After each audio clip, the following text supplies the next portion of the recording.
de faire ici en santé publique avec la prévention. C'est du moins ça. Alors que déjà vous êtes expert en santé publique, spécialisé en nutrition, quelle est l'image de la République démocratique du Congo vis-à-vis de la nutrition? C'est quoi l'image que représente la République démocratique du Congo à l'extérieur?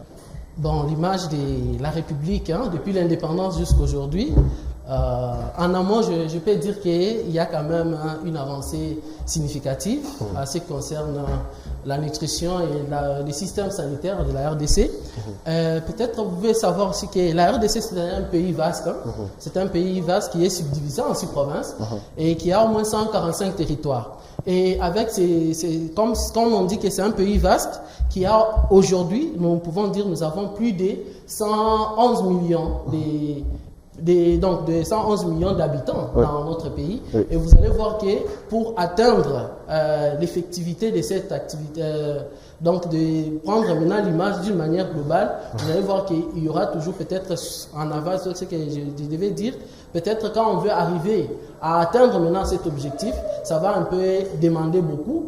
Pour dire d'une manière générale, il y a quand même, je peux dire que depuis l'indépendance jusqu'à aujourd'hui, il y a quand même le vrai visage de la RDC en ce qui concerne la nutrition. Il y a quand même un changement, il y a quand même une suite favorable que nous pouvons dire dans ce sens. Et est-ce que nous sommes indépendants ou dépendants jusque-là?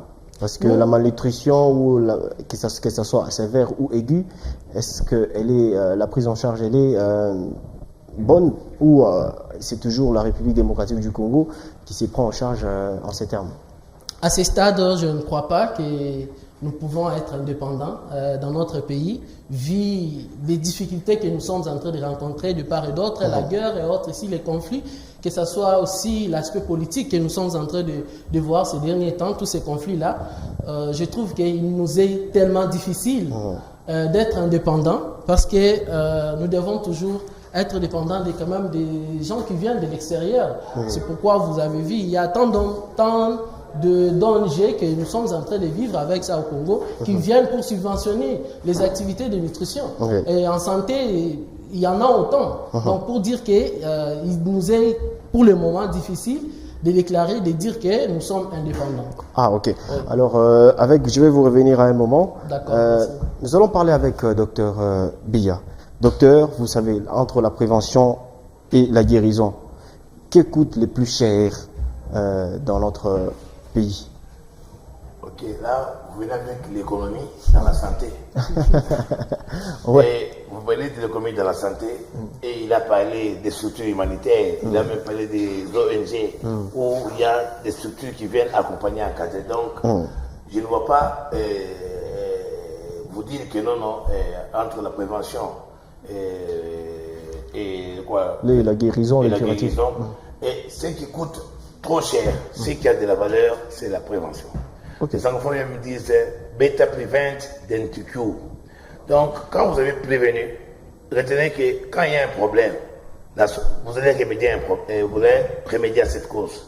Parce que déjà en amont, vous avez déjà posé l'acte qui est vraiment qui est orienté à venir à protéger quelque chose.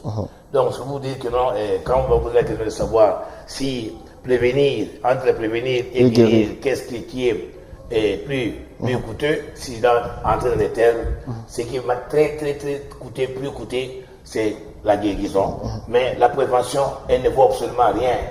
Alors, pourquoi ne pas aller là où il n'y a rien pour vous immuniser, pour vous protéger, au lieu d'attendre qu'il y a quelque chose pour venir maintenant dépenser encore plus. Donc, c'est la guérison qui est la plus coûteuse et la plus dangereuse.